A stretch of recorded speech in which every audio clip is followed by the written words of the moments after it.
I first noticed it when I was around 14. It wasn't just a sort of normal day. I didn't realize what's going on at that point. It's just I could feel a sensation which I couldn't really describe. You have your mind, your mind is somewhere else in a sort of crotch, and it's unpleasant. Like, it can't be stopped, I can't escape it, and then there's an attack, and sort of you would think that it would be over, but it's just worse, and then it's a lot of pain, so pelvic pain, a lot of and I do sort of can faint from the pain. I was going to doctors, they didn't really know, they kept sort of guessing. I was doing I didn't sort of give up searching for help, and there are two leaders that are eradicating that disorder. Sometimes there are days I can't sleep, I can't think, I can't. Yeah. Sounds like a nightmare. It must be difficult to plan things. That's why I can't go to school. I actually don't plan with anybody anything, because I don't know. I planned to go out with my uncle. I couldn't do it. I need to get a surgery. Just wondering, how does this kind of affect your functioning? So what things can or can't you do, and do you have strategies to try and contain it at all?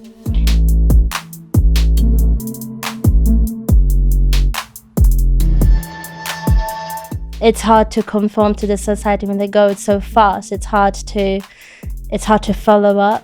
It's as it said in an article I wrote, you take all the energy to appear normal.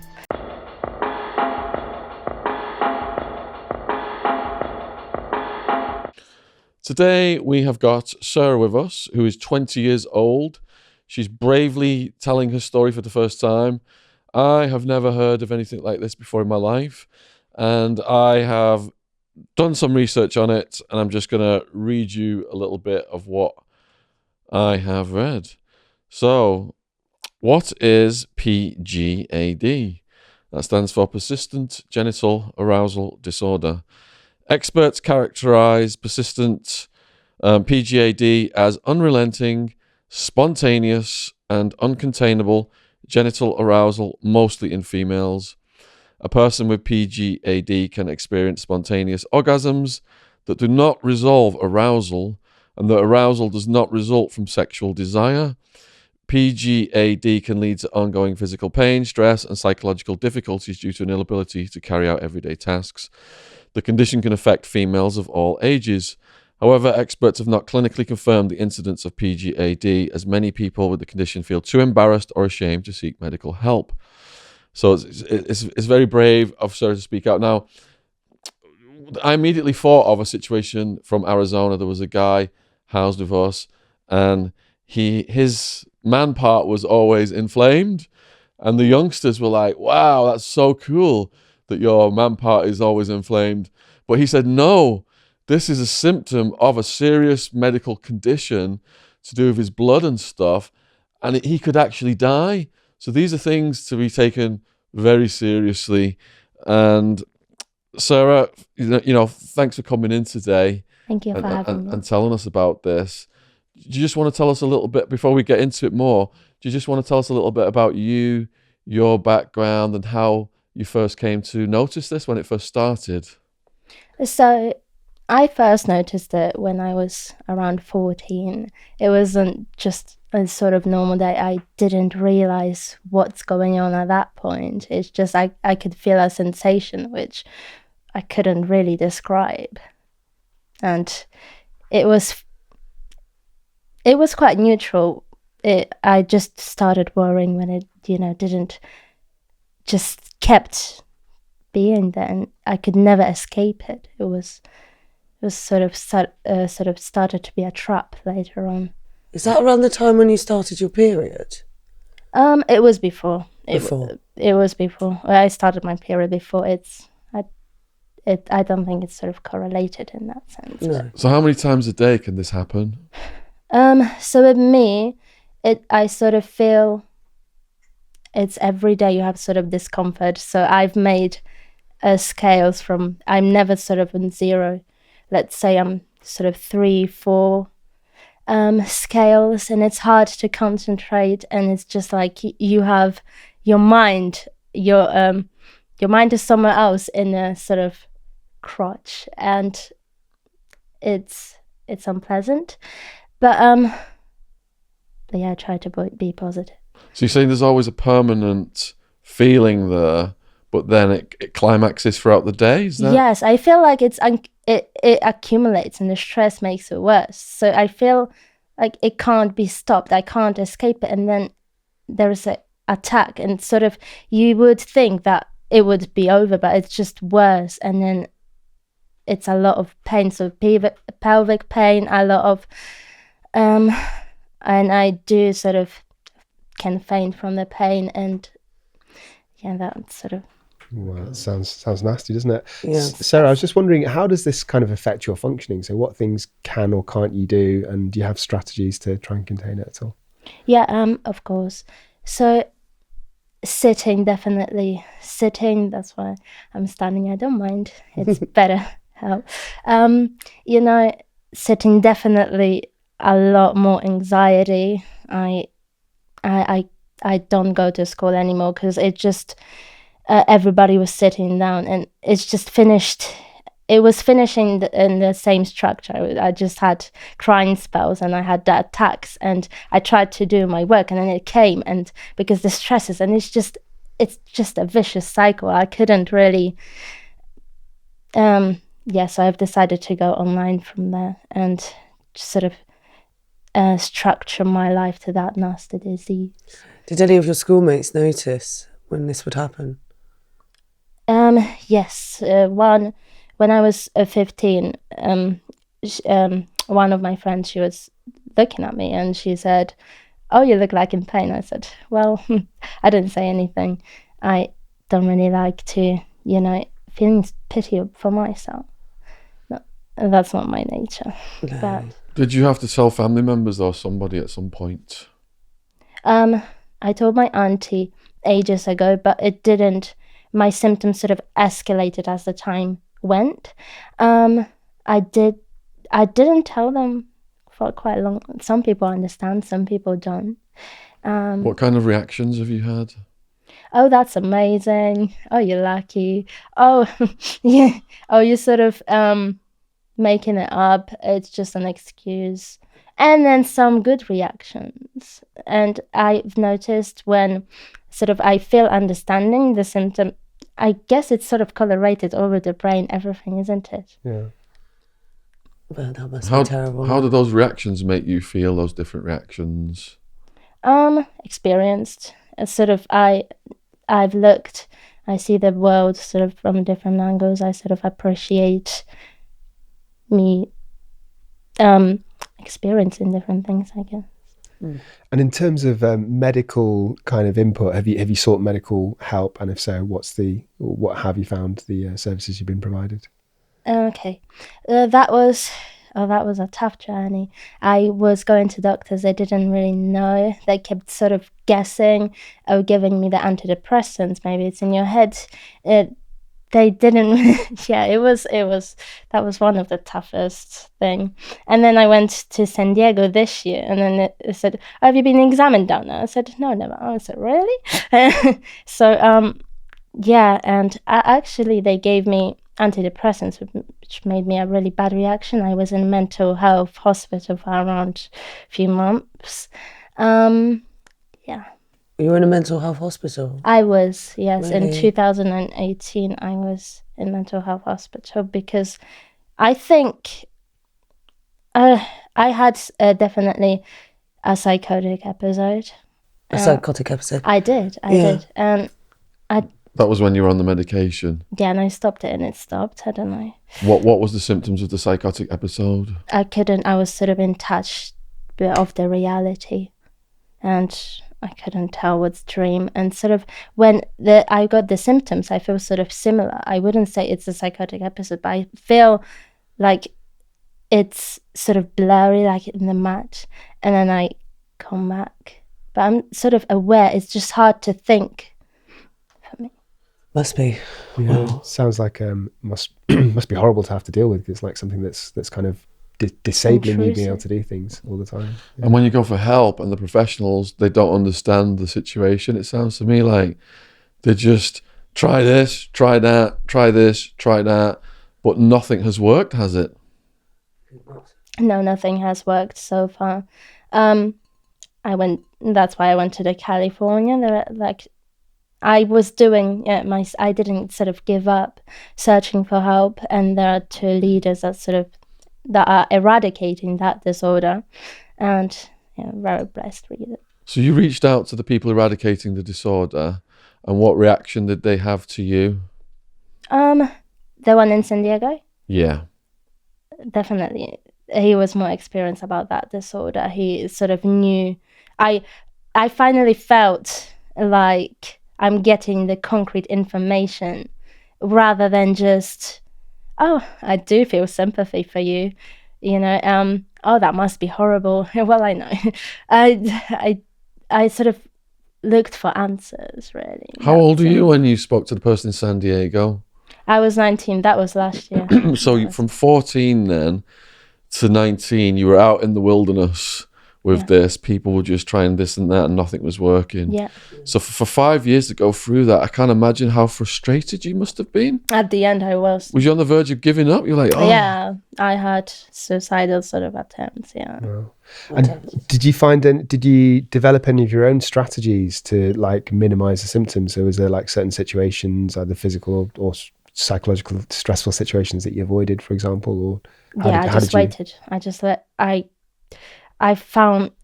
sort of accepted I can't do it. I just have to wait for, let's hope, another day. When I sleep off sort of, and then the day, and then the thing is building up, and then it's my life is sort of like a roller coaster.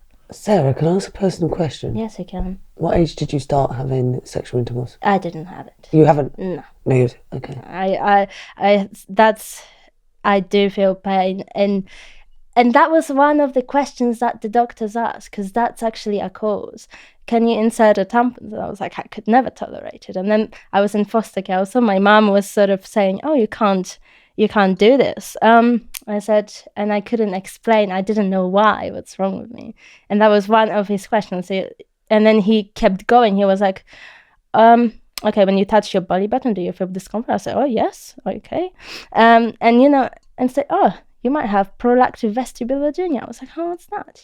It's when you have a lot of mast cells and a lot of the things are cross-stitched. And I was like, oh, so that could be your cause. I need to see you to prove it. And he did prove it. So that was your cause? Yeah, that is my cause. So it's muscles all round there? It's mast cells. I have too many mast cells in the vestibule area. So when he needs to get rid of that area, and he numbed the area, and I didn't feel the pain. I was like, what?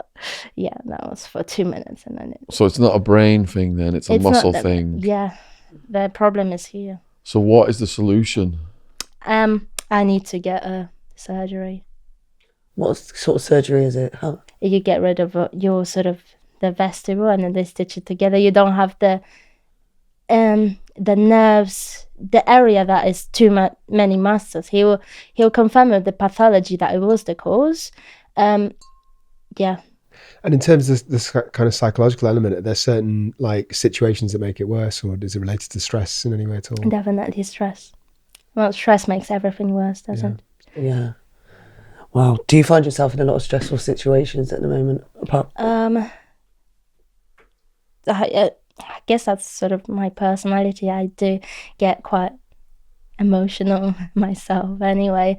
But yeah, it's inevitable, really. Inevitable, of course. Everyone feels stress. So what about your relationships then, like in terms of finding a partner, things like that? What goes through your head, and do you have to be careful I was about quite lucky. I do have a partner that's my best friend, so I was quite lucky with that. I didn't look for anybody, but it just sort of happened. But in terms of social situations, I don't have the sort of strength to do it. I don't know. I can't really predict. I can't. I feel too sort of ashamed sometimes, and my mood can switch like that, and I don't really want to answer any questions. And it's sometimes when the symptoms go so bad, every little thing is sort of disrupting, and I sort of link to this, too many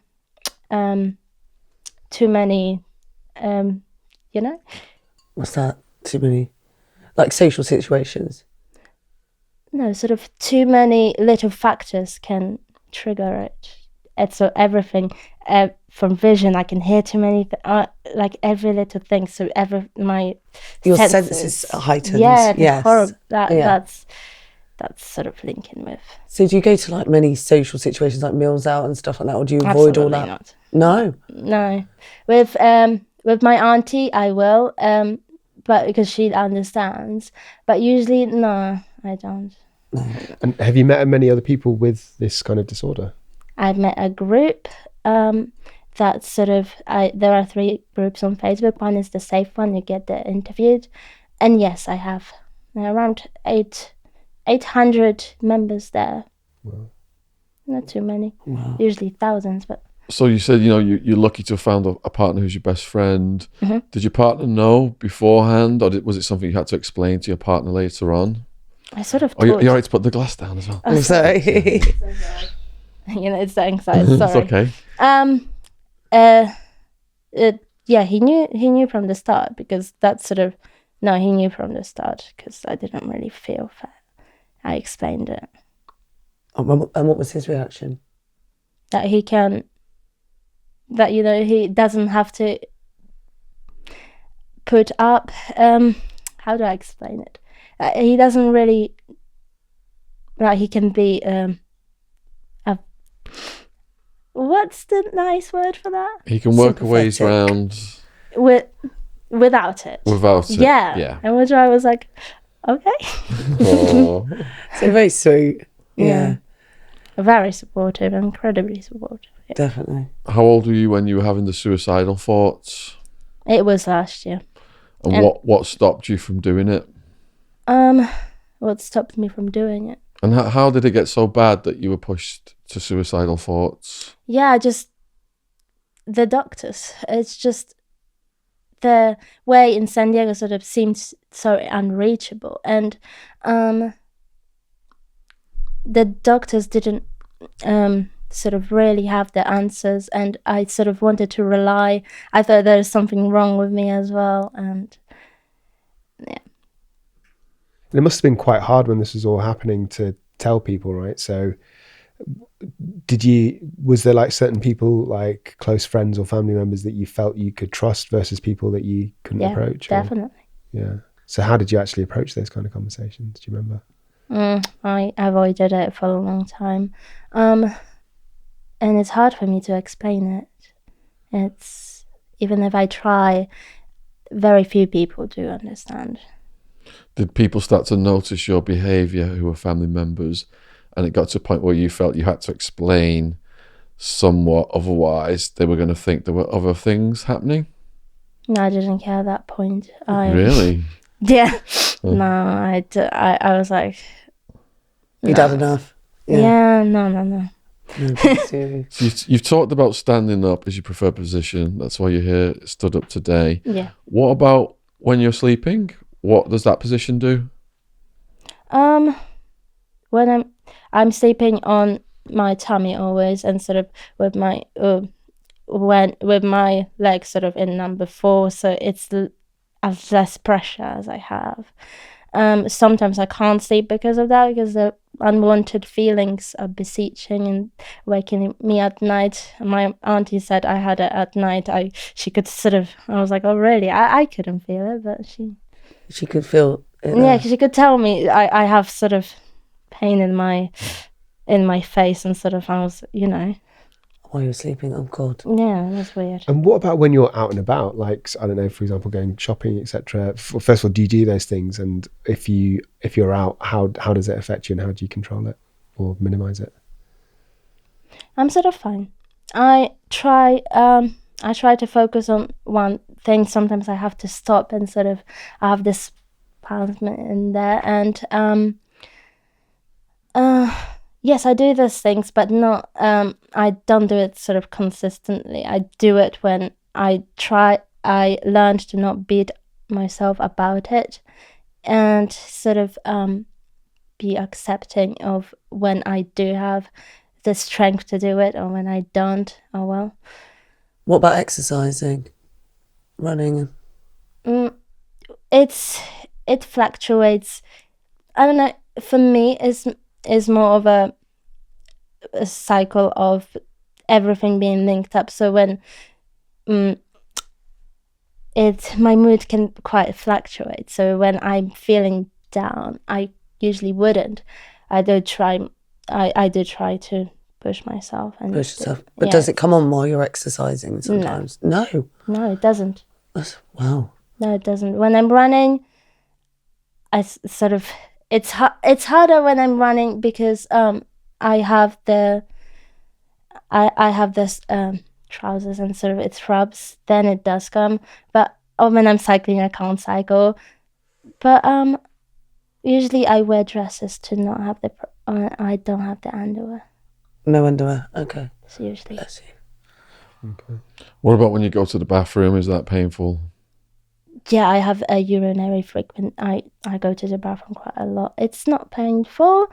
It can be painful because it can be painful. Do you think there's misconceptions about your condition? Yes, it's quite stigmatized. Do you mind telling some of our viewers what these debunking some of them, telling us what that we just are sex addicts, and we sort of I don't. Some of the misconceptions is that you enjoy it. Yeah. Yeah. But from my understanding, it's not a sexualized thing at all, is it? It's completely involuntary. It's your nervous system going wrong. Yeah. And it's one of your motives to come, to talk to us today, to debunk these misconceptions. And also, you said, there might be someone out there who's 14 now who this is starting with, and they might go online and find you now, and you could help that person. Yeah, that was sort of my reason to come here, because a lot of people might suffer in silence like I used to do. You did for 5 years. Mm-hmm. So what would your advice be to anybody like that watching this? It's like breast cancer. Really, sort of, they shouldn't be, just because it's sort of that part, shouldn't be ashamed of that.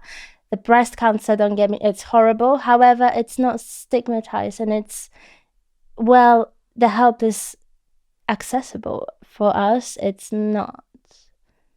And it's because it's got the word orgasm in it. Yeah. Yeah.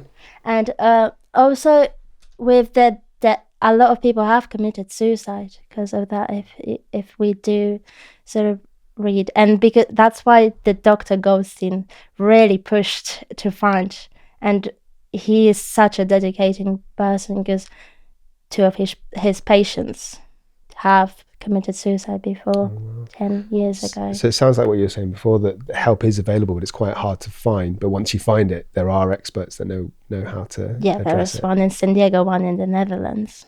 Yeah, it does say it. Should we read some of this? How important is the Facebook group to you? How helpful has that been? Very helpful. I found a mentor, Linda. She was a Dr. Goldstein's patient as well. I traveled there and seen her. And did she get the operation? She had the same operation. And has her life completely changed? Yeah. Oh, that's good to hear. Yeah, and she had 2 operations, because the other one, she had the spines. I don't need that, luckily. But yes. Does she get any kind of symptoms nowadays? This very, very little. And she says Pgad is under control, and she just learns to breathe. So that's quite encouraging, isn't it? That the operation can really make a difference. Yeah. And you're trying to raise money to get the operation yourself. Yeah. I am. Do you have like a donation page or anything like that? I've set it up myself before, and I've set it up, and some people were so supportive, and I did raise £300, which I used for the ticket to San Diego. And my auntie helped me a lot with sort of getting there as well, the support. But How much money do you need now for the operation? $9,600. $9,600. So that's what, about £6,000-7,000, is it? And accommodation, wasn't it, and flights. Yeah, So fortunately. that's to bump that up. So we're going to read some of the stuff that you've wrote Yeah. and discuss it. Okay. Okay, so let's start from the beginning. I post this information because other people may suffer in silence with the same issue. And like me, not even knowing there are others out there to help them. That is not normal that is not normal, and there is help. After being pressed down to the wall of hesitation, I've finally broken it, hoping family and friends and other fellow human beings could help to relieve Sarah's most unrelented, underhanded, physical and emotional and spiritual pain. Almost 6 years ago, Sara was defeated by a truly deliberating disorder. It is debilitating, Yeah. sorry. It's okay. Don't worry. I'll get there in the end. Yeah, it you is will. only... do you want to read this? Sorry. When I'm poorly, my eyes... I wrote in the third person, so it's easier for me to post. I don't... Oh, that's very good, though. Did you prefer that I read it verbatim, or do you want me to summarise? Do you want to start this again? Because, yeah, I completely... Just go take it. What was debilitating? Continue from debilitating. Okay. People think I can't read now. Almost 6 years ago, Sara was defeated by a truly debilitating disorder. It's unceasing, all-encompassing, with an ability to wreak emotional, spiritual and physical havoc. And then you go on to say that it was first reported in medical journals in 2001, and it didn't even get an official name until recently. So therefore, it's an extremely rare and newly identified disorder. And you were saying that there's two leaders of study, one in San Diego, one in the Netherlands, which you were mentioning before. Sara didn't tell anyone of the physical, emotional and spiritual torture she was going through for a while. Hold on a minute. So you contacted somebody in the Netherlands as well, did you? No, I just seen it on the list, and no, I didn't contact them. I just contacted one in San Diego, just because he had a free sort of courtesy call for 20 minutes. I've learned so much in 20 minutes than with the doctors here in 4 years. But could you tell us something of what he said in those 20 minutes? oh my goodness, I even recorded it. Yes, I can. Firstly, he ridiculed how my weather was here.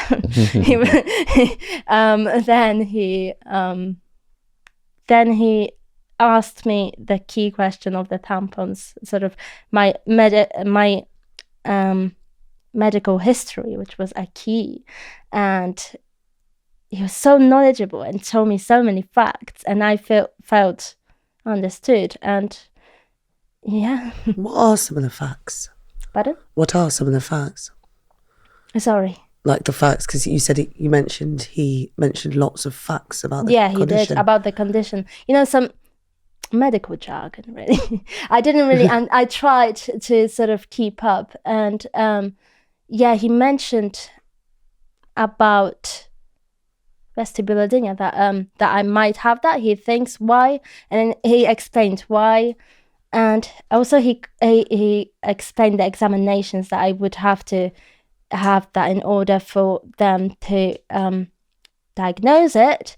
And he did contact one of the doctors here in the UK. He emailed them immediately, and he said she cannot tolerate tampons. She has the thing. And yeah, that was conversation between them. That was quite fun. So it sounds like there are no kind of experts in the UK that are knowledgeable about this at all. Is that the thing? Right? Is, they told me there are, and for me, they should tell me.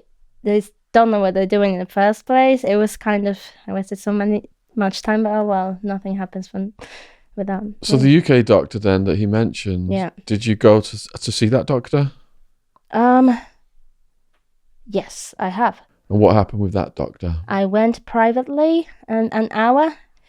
I paid quite a lot of money for a letter, which I posted, and it was longer letter. It just stated how how horrible in such a horrible condition I am. Really, I didn't really feel like I'm going forward anymore at that point. That's when it started escalating. Because the thing is, you don't just want a doctor to describe what you've described to them. You want a treatment plan, right? You want a solution. Yeah, never had it. Never had it. Did that doctor perform any examinations? MRI, and it looks normal. And the other one seen, I was like, well, no, it doesn't look normal. So there's nowhere in the UK that offers this surgery? Not the sort of specific, because in America they were doing it for experimental, and it did turn out to be quite good. No, they're not actually, because they don't have the guidelines in the UK to perform that sort of specific. Too specialist. Yeah, it's. And America's kind of at the front of a lot of medical technology. Yeah, now I've experienced that. Yes. Wow. Should we read a bit more of that? Yeah, go for it.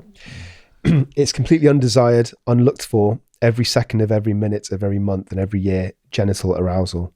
You cannot avoid it. There is no escape, ever. It is not pleasant, it's not spoken of, and therefore most doctors don't know about its existence. And if they do, they have a tendency to throw the comments like, wow, I wish my wife would have this. Wow. Someone actually said that to you? Yeah. They did? Mm-hmm. A doctor? Mm-hmm. When I was sort of 18. No! Oh my God. Was that in the UK? That's disgusting. Yeah. Was that a UK doctor? Yeah, I was like, it's fine. Bloody ashamed of yourself if you're watching this. Yeah, that's terrible. It is as close as a lake of fire that one can experience. How do you keep yourself feeling pure when you're tormented constantly with feelings that you don't want? It takes every element of energy remain to put the camouflage on for people around you in order to at least appear normal. Always on edge. It's insanity inducing. People who have it commit suicide. Sara has had 2 suicide attempts and many suicidal ideations. How did you try to kill yourself? I literally with the overdoses of sertraline. Overdoses. Yeah, and I do have some scars, but it was sort of that peak of a sanity inducing. I didn't really want to do it. I just didn't know how to live anymore. That's the truth. And now that you're on some sort of path, I know you've still got a way to go in terms of raising money, but you're on a path of treatment. Has that helped with your mental health overall? Don't tell me about it. Yeah, if you sort of feel the worst part of that condition, it's hopelessness. Really, it's telling the doctors telling you that you're gonna get better when you see you're getting worse, and you're sort of fighting yourself. You want to be the civilized person that sort of goes and listens to the people around them, but sort of I started questioning things. So is that really? And sort of the battles in your head. Yeah. Wow. Okay. Or they lose every sense of self they have because it's so isolating. It destroys lives and relationship. It drives Sara crazy. Families and relatives saw the effect at home. Sara would be exhausted and every move would cause her hellish sort of pain. The monster isolated her. Most of the time she would suffer in the bedroom alone. In family gatherings, she could not sit comfortably or at all, even at dinner. She used to stand up in the back of the class getting a lot of questions from other students. That caused her to have sudden crying spells and panic attacks.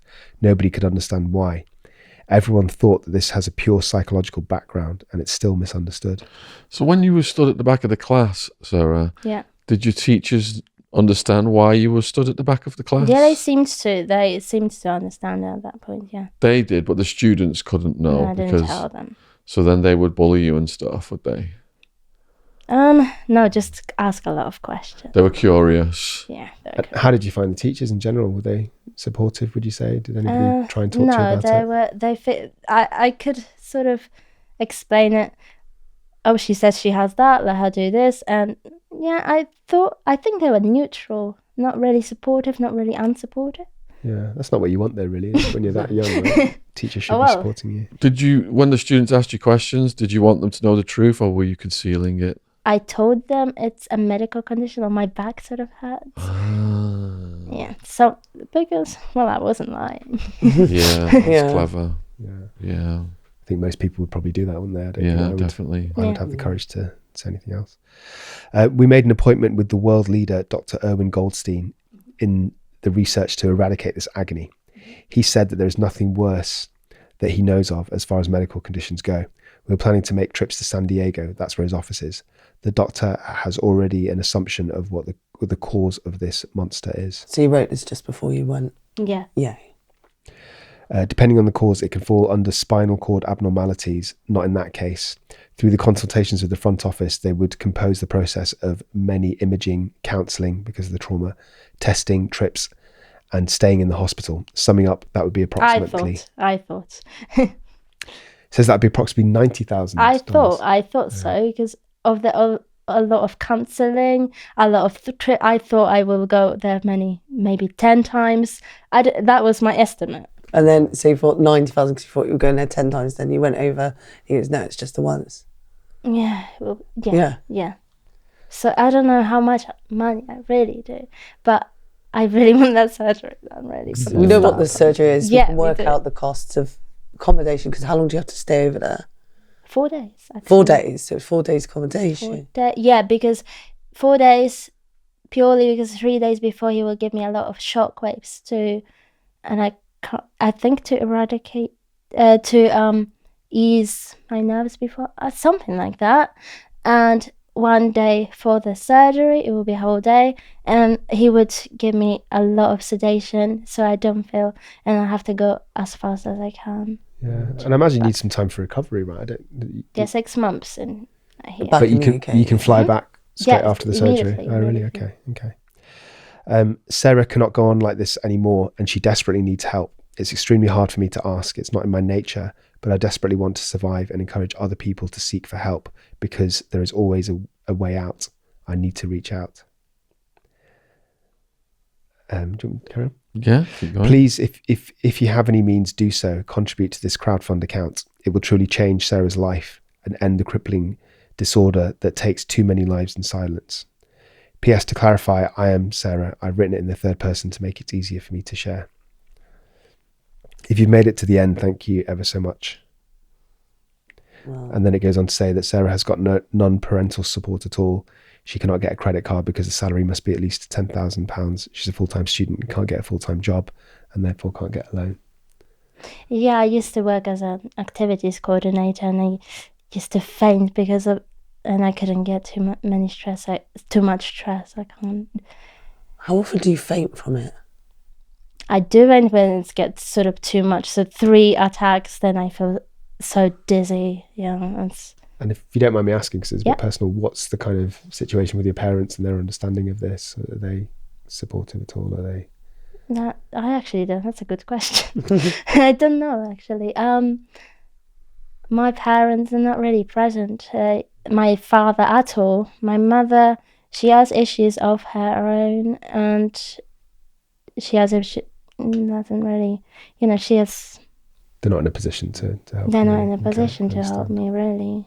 Because it was your aunt that you were close to, wasn't it, that was helping you, your auntie? Yeah.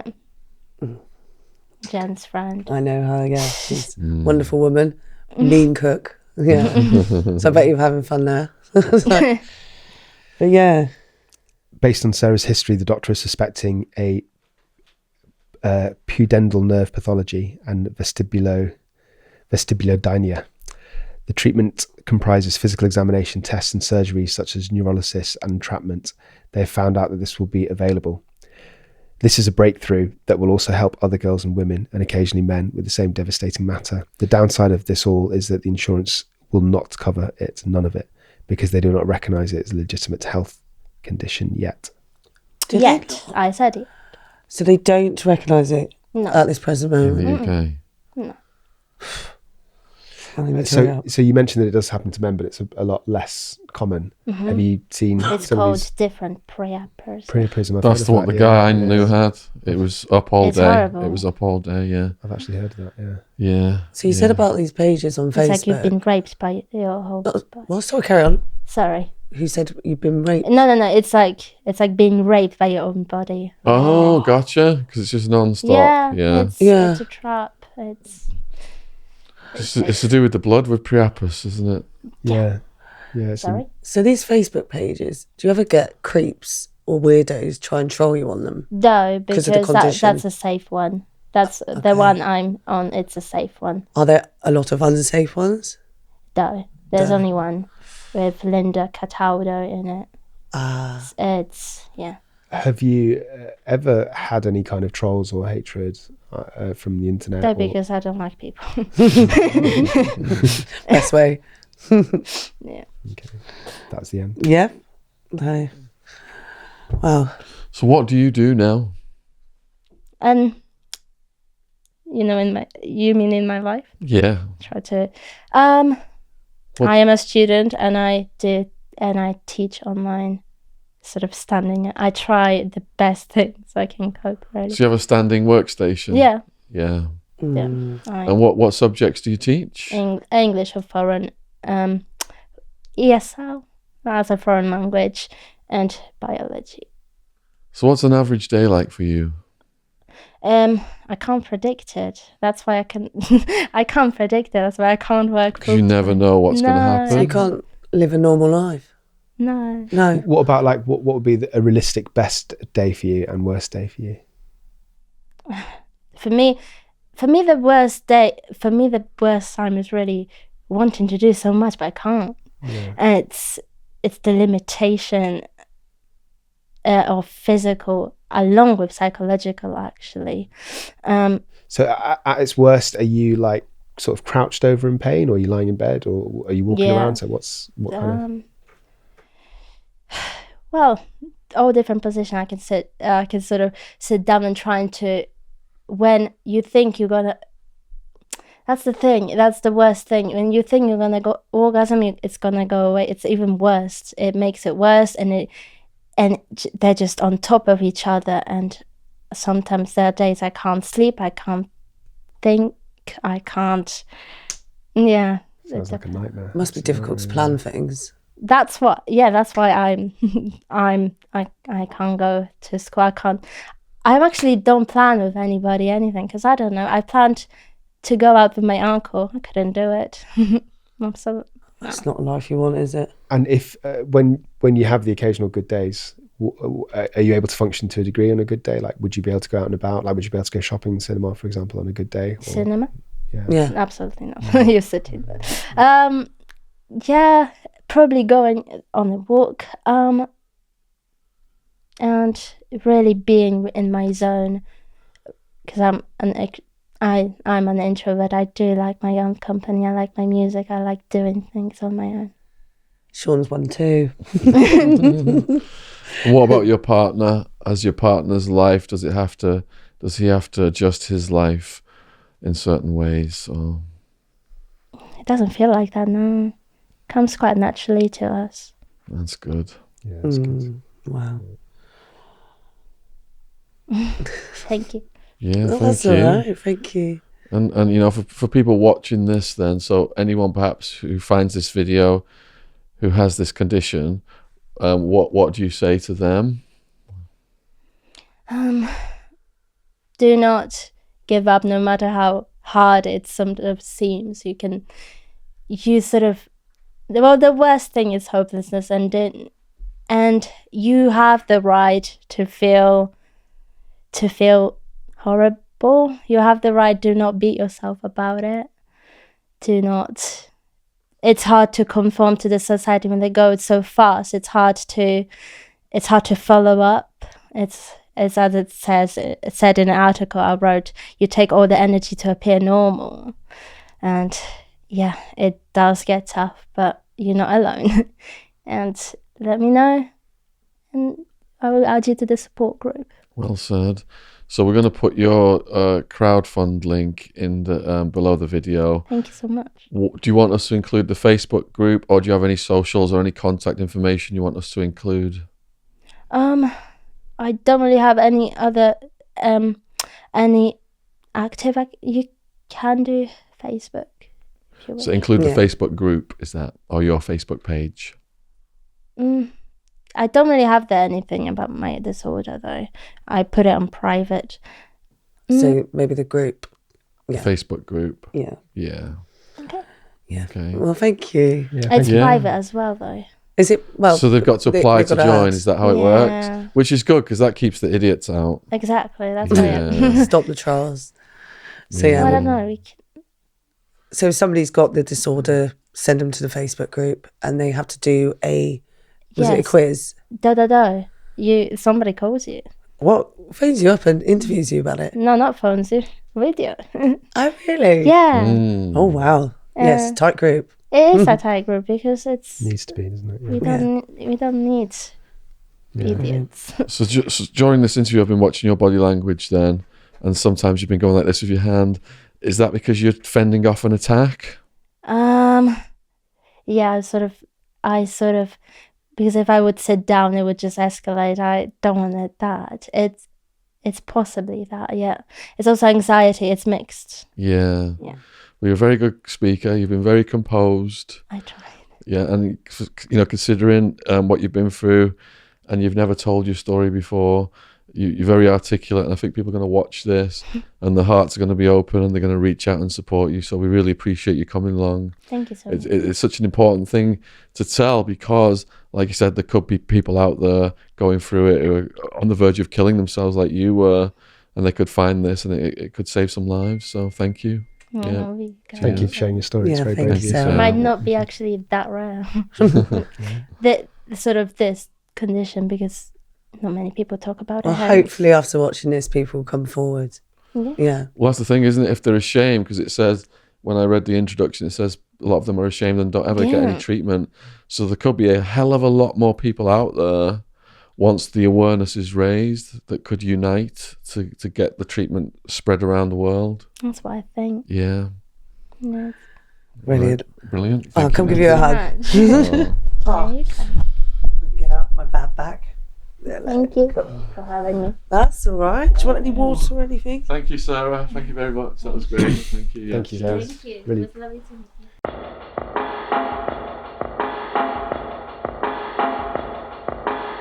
Here at Boomer and Jen, we offer a wide range of organic or recycled clothing. We all know our planet is important. We only have this one, so it's vital that we all work together to slow down and reverse the changes to the environment. Whilst we all know that big industry are having a significant effect on pollution, here at Boomer and Jen, we believe that if we all make small changes, we can do our part. Fast fashion causes detrimental effects to the planet. Not only is nearly 20% of global wastewater produced by the fast fashion industry, but there is a considerable amount of fast fashion ending up in landfill. So let's move away from fast fashion items that are only worn once or twice, and start wearing extremely comfortable, durable, and environmentally friendly clothing and ethical jewellery. Boomer and Jen was founded in a quiet town in Devon in 2018. It has now gone from strength to strength as the world is becoming more aware of the current climate situation, helping our customers to buy sustainable, quality clothing. All of our products are fair trade and registered with the Global Organic Textiles Standard Association. Check us out on organiccottonclothing.co.uk. This podcast is sponsored by Gadfly Press. We are proud to announce the publication of The Girl Gambler, a young woman's story of her escape from gambling addiction. The story of a young girl's entrapment in gambling addiction, the true advert for problem gambling and how it controlled her every movement, every thought, and almost took her life. How the guilt and shame that go hand in hand with addiction stopped her from reaching out for help for 8 years as she didn't feel it was okay for a young female to be a problem gambler. How she believed it was a male-dominated problem, and how eventually she did find the tools that enabled her to become free of her addiction. Available worldwide on Amazon. Link in the description box below this video. Thank you for supporting our sponsor.